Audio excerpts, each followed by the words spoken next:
ADN Emprendedor, el podcast de la Cátedra de Cultura Empresarial de la Universitat de Valencia.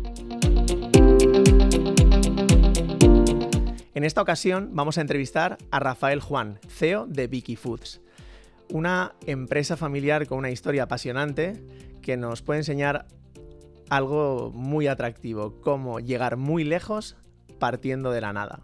Bienvenido, Rafael, al podcast de la Cátedra. No quiero hablar mucho más de su gran empresa porque va a surgir en la conversación y ya iremos conociendo a la empresa al tiempo que conocemos a Rafael. Pues bueno, hemos estado hablando un poquito antes de comenzar y la historia de tu familia es una historia de emprendedores que han creado una empresa familiar a día de hoy internacional y muy importante. Tú te defines a ti mismo como que tú no eres un emprendedor porque la empresa ya existía. ¿Por qué no nos cuentas un poco la historia de esta historia de la empresa familiar? Bueno, muchas gracias, Juanjo. La verdad es que encantado de participar en el podcast de la Cátedra, aparte de que, bueno, reconocer también el trabajo que viene haciendo la Cátedra desde tantos años, con esa conexión entre el mundo universitario y la empresa, que, bueno, proporcionándonos a las empresas el talento que tanto necesitamos. Bueno, en primer lugar, antes de empezar, pues quisiera tener un breve recuerdo entrañable para todas las familias afectadas que han perdido pues a familiares en la Dana, y también pues para todos los empresarios que también han perdido pues prácticamente en muchos casos la empresa ha quedado completamente destrozada. Yo creo que es una catástrofe inmensa y bueno, y sirva el podcast también pues para desear a todos el ánimo y que recuperen pronto pues la nueva normalidad, porque el recuerdo yo creo que va a quedar imborrable por muchos años. Efectivamente, perdóname, nosotros desde la Cátedra nos sumamos a estas condolencias. Ha sido muy duro para todos en Valencia. Lo tenemos tan cerca que todos hemos podido ver las consecuencias, la magnitud brutal que creo que en la tele no se aprecia lo bárbaro que ha sido esto.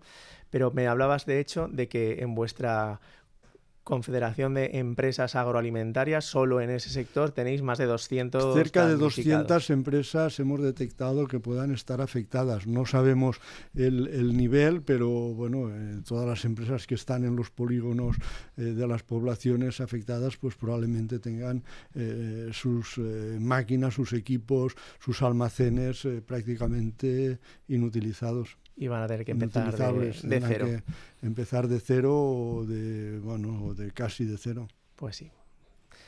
Bueno, pues nada, volvemos a lo de la historia de vuestra empresa, que también tenía de hecho un almacén en Paiporta.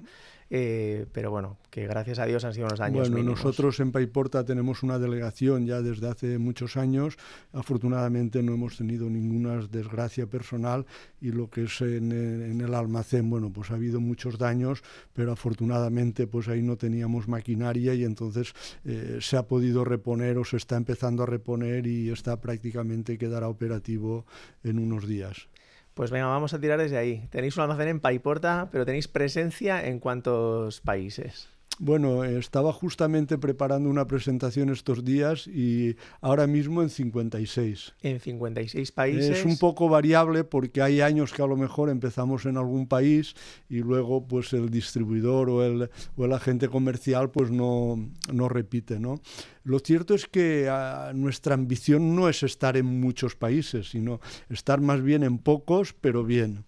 Esa fue una decisión estratégica muy importante que tomamos en el Consejo de Administración en el año 2008. Hicimos un ejercicio de planificación estratégica y nos dimos cuenta de que la palanca de la internacionalización podía ser muy importante para Vicky Foods, y gracias a ella pues hoy un 25% de nuestro volumen viene de países extranjeros, pero estamos muy centrados, muy enfocados en los países cercanos, ¿no? Portugal, Francia, Reino Unido, Italia, Argelia, que es donde tenemos también una planta de producción, Marruecos, en fin, Alemania, en fin, los países de nuestro entorno es donde ponemos realmente el foco, donde tenemos también bastantes empleados, tenemos algunas empresas en estos países que se dedican hoy por hoy a la distribución, o en el caso de Argelia también a la fabricación, fundamentalmente para el mercado argelino y para otros países del norte de África. Yo creo que a un emprendedor joven de la universidad le puede parecer que cuando hablas en estos términos, pues es algo muy lejano. No va a encontrar motivación en eso porque no creerá ni que pueda llegar a conseguir estar presente en tantos países. Pero por eso me importa que quede claro que vosotros habéis llegado muy lejos, pero partiendo desde muy poquito, porque la historia familiar comienza con tu abuelo y empieza de la nada, trabajando en un horno. Sí, efectivamente, mi abuelo era panadero en Villalonga. Villalonga es un pueblo muy bonito que está en la comarca de la Safor, justo en la sierra que da nombre a la comarca de la Safor, que os recomiendo que vayáis si os gusta el senderismo, hay rutas preciosas. Allí mi abuelo era panadero y mi padre pues no le gustaba nada la panadería porque era un oficio muy sacrificado, había que estar todas las noches cociendo pan para venderlo por las mañanas allí en el horno.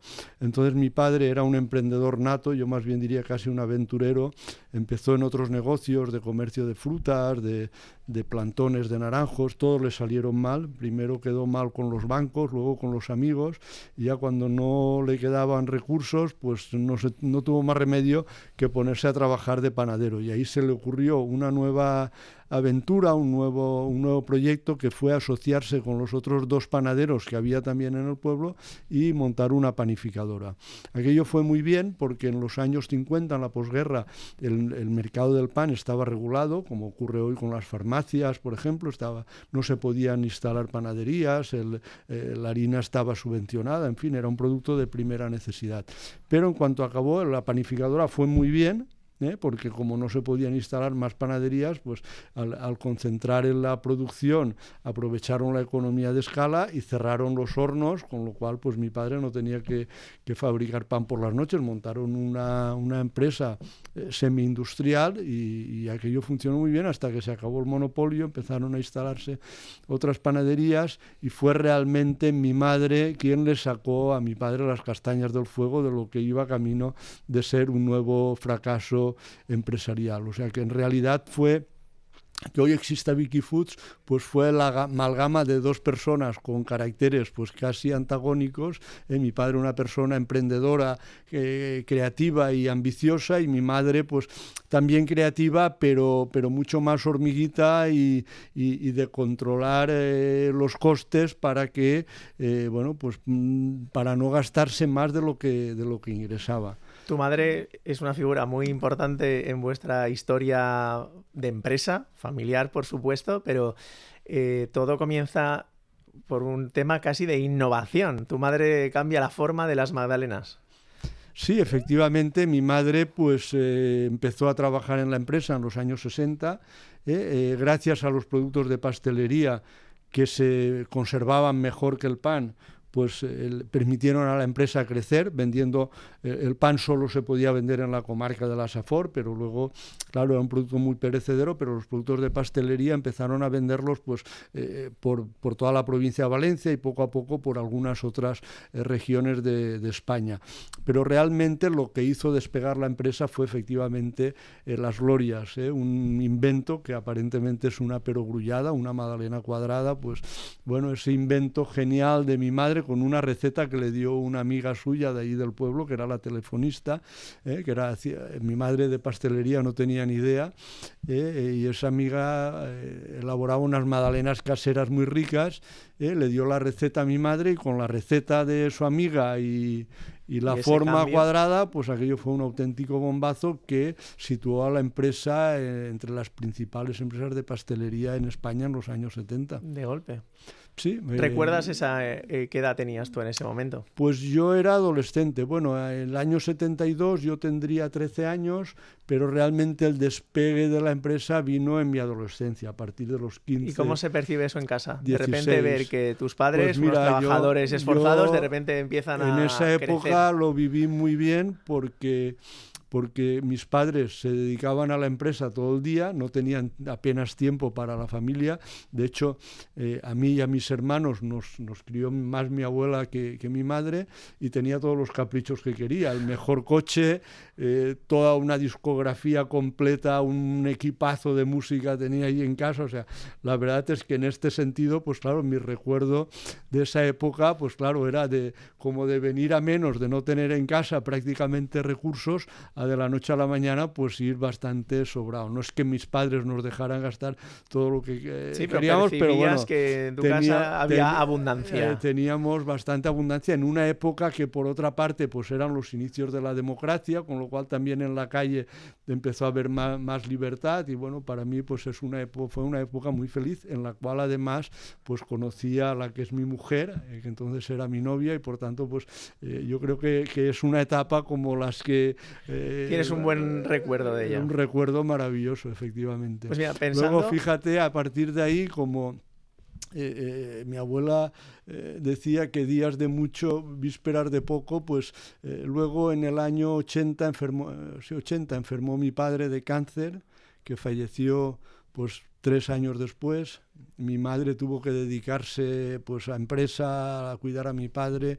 La empresa empezó a tener problemas también, porque nos surgieron muchos competidores con las magdalenas cuadradas, y así que bueno, pues luego vino una época otra vez complicada.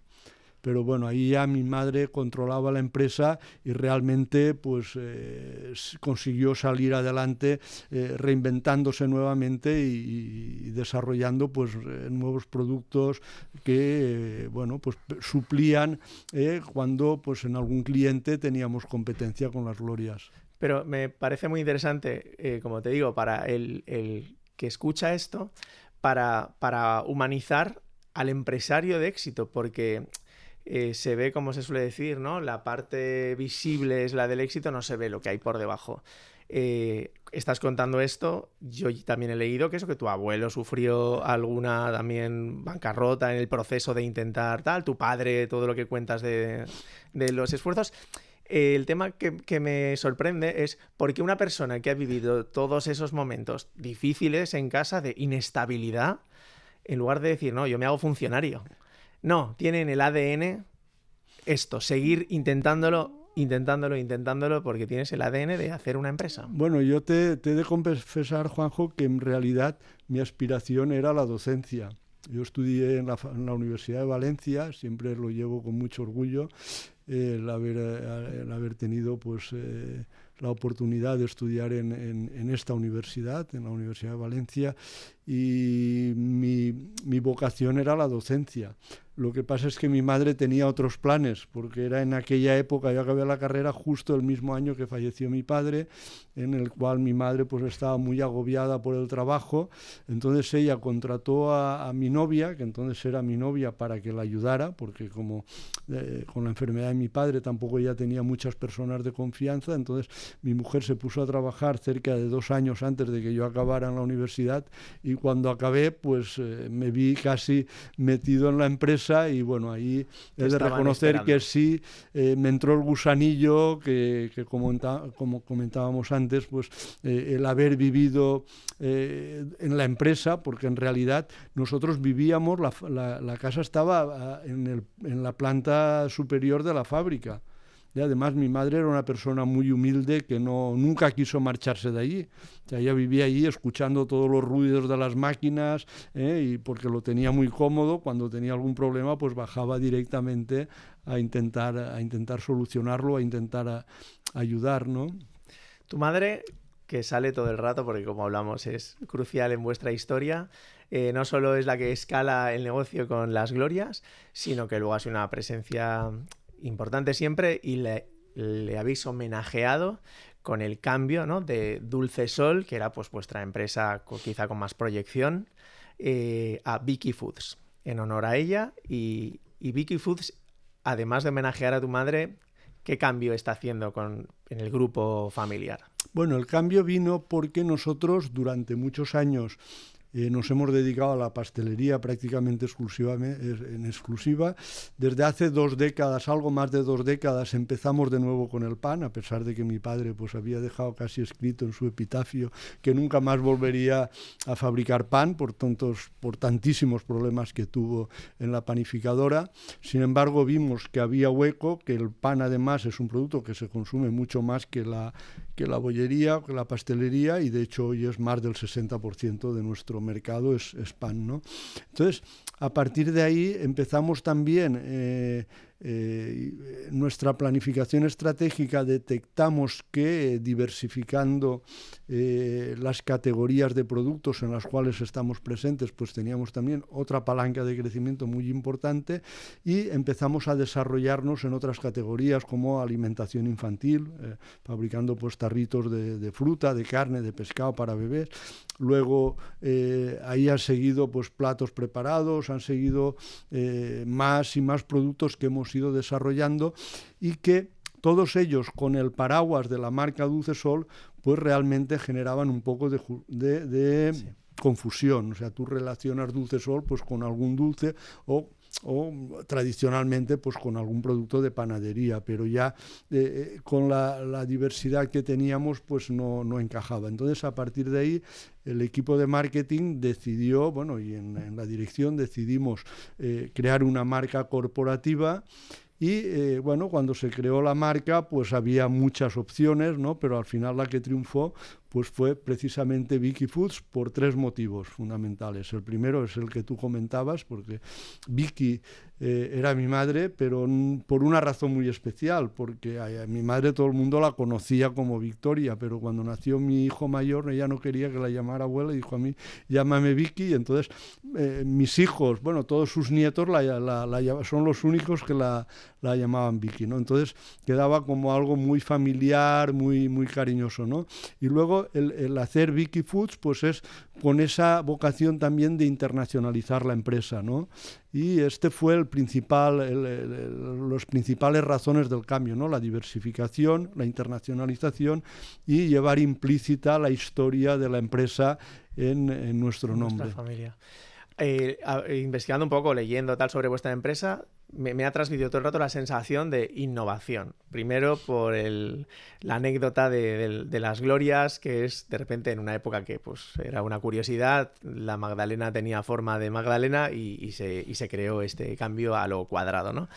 Ahora en el cambio y la diversificación habéis metido mucho producto nuevo, o sea, innovación en productos desarrollados a base de algas, de vegetales, una serie de líneas que he visto, pero también tú haces mucho hincapié en los procesos, hay que innovar en procesos e incluso en maquinarias, ¿no? Si tenemos la misma maquinaria que tienen todos nuestros competidores, nuestros productos van a ser iguales que los de todos los demás. ¿Esto cómo se lo transmitirías tú a un emprendedor de ese ADN de la innovación como algo necesario? Bueno, efectivamente, Juanjo, yo creo que has dado en el clavo. Desde mi punto de vista, la innovación ha sido la principal palanca de crecimiento de Vicky Foods. Pasamos del pan a la pastelería, luego nos diversificamos ampliando muchísimo la gama de pastelería, luego volvimos al pan, en fin. Hemos desarrollado muchas gamas de productos y además muy, muy diversos, centrándonos siempre en nuestro canal de distribución, en cómo ser capaces de ir ampliando ese canal para llegar a nuestros clientes y consumidores. Y a partir de ahí, pues como digo, la innovación ha sido nuestra principal palanca, pero sobre todo cuando no la aplicamos únicamente en los productos, porque al final los productos tenemos mucha competencia en todo. La aplicamos quizás más en los procesos, en hacer procesos flexibles, procesos que nos den mucha competitividad, cómo mejorar la productividad de las instalaciones desarrollando procesos de producción propios. No quiere decir que hagamos nosotros todas las máquinas, ni muchísimo menos, pero sí todo lo que es el diseño del proceso, y algunas partes de él aplicamos nuestra propia tecnología. Y en definitiva, la innovación yo la entiendo como algo que abarca toda la la empresa, desde el modelo de organización hasta casi cómo estamos sentados en la oficina, cómo nos reunimos, todo lo que es el modelo de negocio, pues la innovación aplica a todo. Y sobre todo en el ámbito de que yo hay una frase que tengo muy grabada siempre, y es que ninguno de nosotros es tan inteligente como todos nosotros juntos. Es un proverbio, no sé exactamente cuál es su origen, pero realmente es así. O sea, si nosotros somos capaces de generar equipos multidisciplinares, son realmente la semilla de la innovación, es lo que pretendemos en Vicky Foods. Entonces, dotarles de recursos para que la empresa pueda ser más y más innovadora, y sobre todo con el foco en de tener una empresa que sea ágil, que sea flexible, que sea capaz de adaptarse pues con rapidez a los cambios o los problemas que puedan aparecer en el mercado, como en los últimos años hemos visto pues prácticamente de todo. La pandemia, la subida de materias primas, pues ahora la DANA, o sea, estamos en un mundo que va tan deprisa que tenemos que ser capaces de que el tamaño no nos impida esa agilidad, y ahí la innovación es súper importante. Como parte de la innovación hablas de estos equipos de trabajo multidisciplinares, del talento. Vosotros sois pues unos grandes empleadores. Cogéis empleados que son seguramente universitarios, muchos vendrán de la universidad, otros serán perfiles más técnicos, pero ¿en verdad se busca que el empleado sea un tío que obedece a ciegas y sea como un poco un robot? ¿O es verdad que se aprecia esa proactividad, esa creatividad y ese intraemprendimiento dentro de una organización grande? Pues ¿es una milonga o es verdad? Más bien es así, o sea, nada más lejos de buscar robots o personas que tengas que estar diciéndoles lo que tiene que hacer, pero eso yo diría que es a todos los niveles de la empresa. Otra cosa es que lo consigamos, porque en el fondo pues somos una empresa de producción que tenemos una parte muy importante de la plantilla involucrada en los procesos productivos y de distribución, y ahí la creatividad es más complicada. Pues aún así intentamos tener nuestros espacios de comunicación para que todo el mundo pueda aportar sus ideas, cuando hay alguna oportunidad de mejora poder hacerlo, pero sobre todo lo que hablábamos antes de generar inteligencia colectiva, y para esto pues son fundamentales los equipos multidisciplinares, y también que les dotemos de recursos, de tecnología, de herramientas de comunicación. Ahora con la pandemia esto ha mejorado muchísimo, ¿no? Hoy lo que son las videoconferencias nos han cambiado prácticamente nuestra manera de comunicarnos también en la empresa.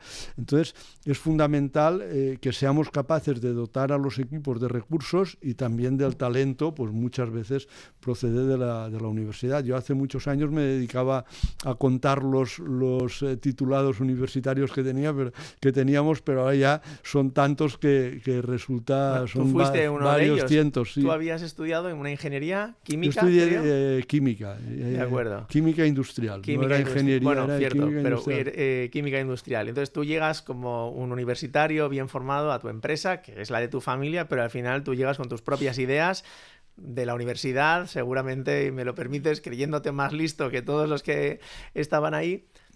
¿Cómo encajó toda tu...? Pues la verdad es que me llevé algún otro planchazo bastante significativo, porque claro, yo cuando acabé la carrera era buen estudiante, a pesar de los recursos que tenía, que mis padres pues no me privaban de nada, me gustaba estudiar.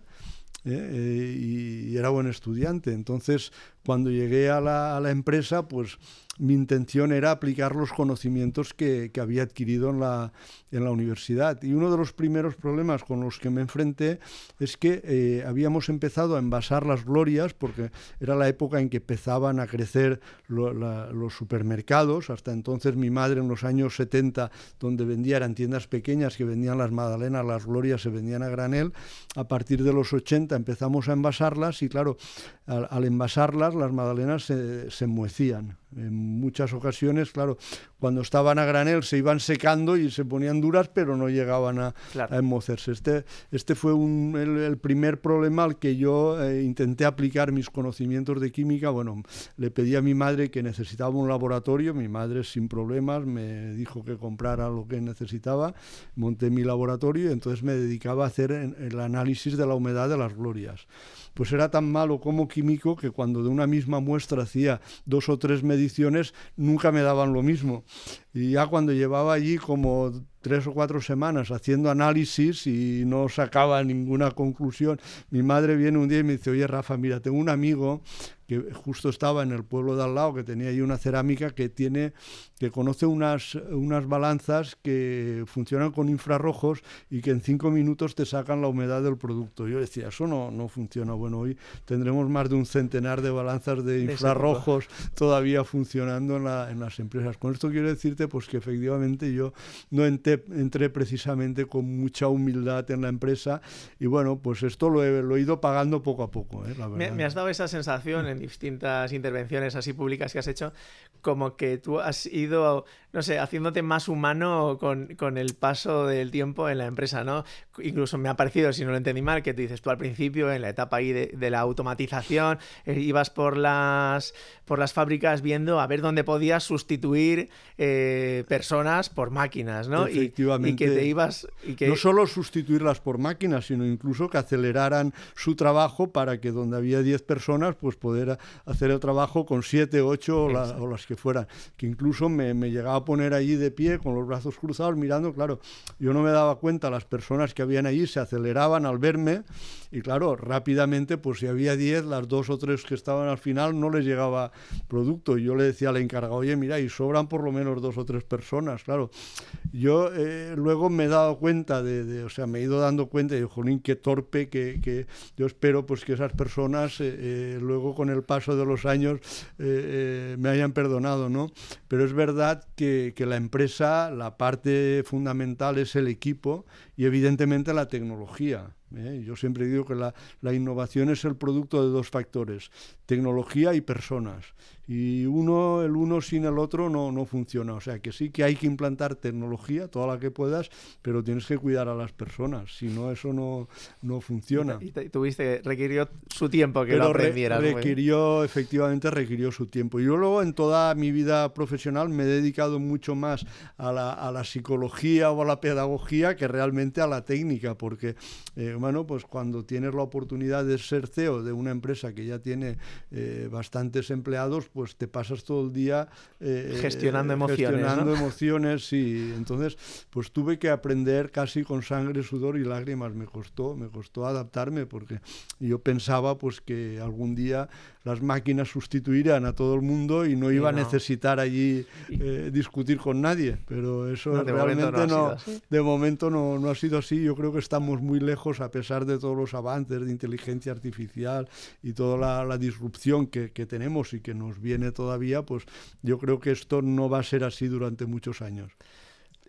Rafa, tú has hecho crecer la empresa en tu etapa bastante, y me preguntaba, hay un momento en el que, o sea, en una economía familiar esto pasa, pero seguramente pasa también en una economía de la gran empresa, que dices, oye, podríamos sostenernos aquí, estamos bien, tenemos medio garantizado este nivel de facturación, y no pasa eso casi nunca. Hay siempre intentar crecer, expandirse, no sé. Bueno, esa era una de las principales diferencias que mis hermanos y yo teníamos con mi madre, porque en la empresa trabajamos toda la familia, mi mujer también, ahora mis hijos. O sea, yo no he sido ni mucho menos, puede ser la cara visible de Vicky Foods, pero en realidad ahí hay un equipo y una familia que está al frente de la empresa. En ese sentido, bueno, la empresa ha crecido porque siempre hemos pensado que la empresa tiene que crecer. O sea, una empresa tiene que, como mínimo, tener la ambición de crecer, si el mercado te lo permite. Mi madre no tenía esa... Mi madre era una persona muy humilde. Una vez que la empresa ya tenía un cierto tamaño, que ella se sentía cómoda controlando, pues realmente no tenía ambición de que creciera más, porque claro, cuando tú vas creciendo, la estructura la tienes que cambiar, a veces radicalmente. O sea, no controlas igual. Cuando ella entraba en las fábricas y prácticamente lo tenía toda a la mano, conocía a todo el mundo, pues era, en cierta manera, ella se sentía un poco en su elemento, en su ambiente y sentía que controlaba todo. Pero claro, cuando la empresa empezó a crecer, que ya teníamos delegaciones, luego nos montamos en Argelia, claro, pues todo esto yo creo que a ella le chirriaba mucho, y efectivamente pues ahí sí que fue la segunda generación la que dio un empujón para que la empresa siguiera creciendo. Y yo creo que tiene que ser así. O sea, una empresa tiene que tener ambición de seguir creciendo, porque ahí no hay términos medios. O sea, ahí o creces o decreces. O sea, esto del crecimiento cero, de estar estables, el mercado no está nunca estable, entonces tienes que aprovechar las oportunidades que te da el mercado cuando las tienes. Y a tu madre le chirriaba, lógicamente tendría una visión pues más familiar y más del pueblo a lo mejor, pero ¿cómo se vive cuando de repente tu fábrica está en Argelia, que verdaderamente no tienes una sensación de control tal y como la tenías antes? Eso psicológicamente, ¿cómo funciona? De repente dices, están pasando cosas por medio mundo relacionadas conmigo, pero tenemos más sensación de control que teníamos antes, o yo por lo menos. ¿Por qué? Pues porque tenemos un buen equipo, tenemos un organigrama donde diferentes equipos toman decisiones y son decisiones alineadas, intentamos que estén alineadas con nuestros propósitos, con nuestros valores, donde les dotamos de recursos para que sigan trabajando y haciendo crecer la empresa. Y en este sentido, luego tenemos también herramientas de comunicación y informáticas para tener en el día a día mucha más información de la que teníamos antes. Entonces, en este sentido, los procesos y lo que es la empresa, como tenemos tanta información, está mucho más controlada, mucho más segura, si se puede decir de alguna manera, en este sentido que antes. Es verdad que ahí las dificultades vienen de fuera, vienen pues porque hay cambios en el mercado, porque te puedes encontrar con situaciones que antes hace 3 o 4 décadas, todo iba como mucho más despacio, era mucho más predecible. Hoy realmente nosotros tenemos que ser capaces, como decía al principio, de tener una empresa flexible y ágil. Yo creo que ahí realmente está la complicación de hoy en nuestra empresa, en nuestro modelo, ¿no? Seguir manteniendo esa agilidad y esa flexibilidad a pesar de seguir creciendo, sobre todo de seguir creciendo fuera. Para ir acabando, porque sé que tienes que coger ahora un vuelo y no quiero que lo pierdas por nuestra culpa. Decía antes que tu familia ha sido un ejemplo de lograr llegar muy lejos partiendo de nada, que seguramente lo que cualquier emprendedor que no tenga ya de base una serie de recursos que se lo permitan tiene que lograr, ¿no? ¿Crees que vosotros lo lograsteis porque también la España, el momento histórico permitía más eso? ¿Crees que en el mundo actual uno puede empezar de la nada y llegar muy lejos? ¿Crees que es posible? ¿Crees que es más fácil, más difícil? Bueno, yo tengo muchísimo respeto por los emprendedores. Siempre que he emprendido algún proyecto fuera de la empresa, pues he de reconocer que me ha salido mal. Entonces creo que tiene muchísimo mérito empezar una empresa desde cero, como hicieron mis padres, que empezaron de cero, no casi de bajo cero, porque mi padre ya tenía muchas deudas cuando empezó con la panificadora. De hecho, uno de los socios le tuvo que prestar dinero para poder salir adelante. Creo que ser emprendedor es una profesión de riesgo que te tiene que gustar, que tienes que tener en tu ADN ese gusanillo de intentar buscar siempre tener un proyecto en la cabeza donde poder desarrollar tus ideas e intentar crear algo diferente, ¿no?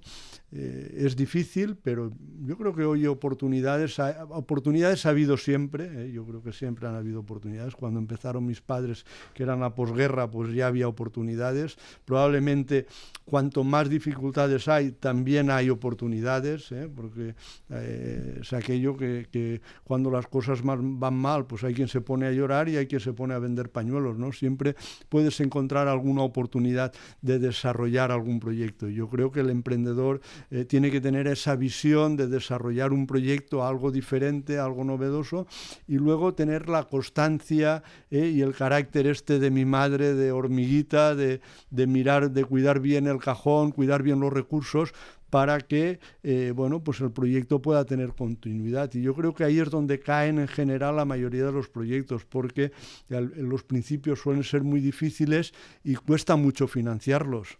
Entonces, encontrar esa financiación para que el proyecto se desarrolle creo que es una de las principales causas del fracaso de los emprendedores. Bueno, por acabar mencionando de nuevo a tu madre, en esta forma de gestionar el cajón y apoyar a la familia, llegó a criar conejos en el horno, ¿no? En unos espacios que había del horno, y con eso lograsteis cierta financiación para la panificadora. Efectivamente, en el horno viejo que tenía detrás de casa mi abuelo, pues ahí mi madre se dedicó, como la panificadora no tenía ingresos, pues allí cuidaba conejos. Lo hacía también, además, que eran los mejores conejos que había en el pueblo, porque los cuidaba con muchísima higiene. Entonces los conejos pues no se le morían y siempre tenían un mayor tamaño que cualquiera de los que criaban conejos allí en el pueblo, y le iba bien. O sea, alimentaba a la familia, nos alimentaba a mi hermano y a mí, que entonces ya éramos pequeños, ya tenía dos retoños, pues gracias a los conejos que criaba. Bueno, pues oye, me ha encantado tu historia, te agradezco mucho que hayas venido aquí a contárnosla. Yo creo que puede inspirar y motivar a nuestros oyentes, que son los emprendedores de la universidad. Así que nada, ha sido un verdadero placer y te dejo para que no pierdas el vuelo. Pues muchas gracias a vosotros, Juanjo. Ha sido un placer por mi parte también participar, y desde luego aquellos alumnos que estén interesados en desarrollar su proyecto, pues que sepan también que desde ADEIT y desde la cátedra estamos a su disposición. Así es, y tú eres uno de los patronos que están siempre ahí apoyando. Estamos a su disposición. Muchas gracias. Y aquí acaba el segundo episodio del podcast de la cátedra ADN Emprendedor. Como vengo diciendo, la cátedra para un emprendedor es un refugio, un lugar donde apoyarse entre emprendedores, donde vas a encontrarte con personas que hacen cosas y vas a poder protegerte del mundo que te dice normalmente que no se puede, para compartir con la gente que cree que sí se puede.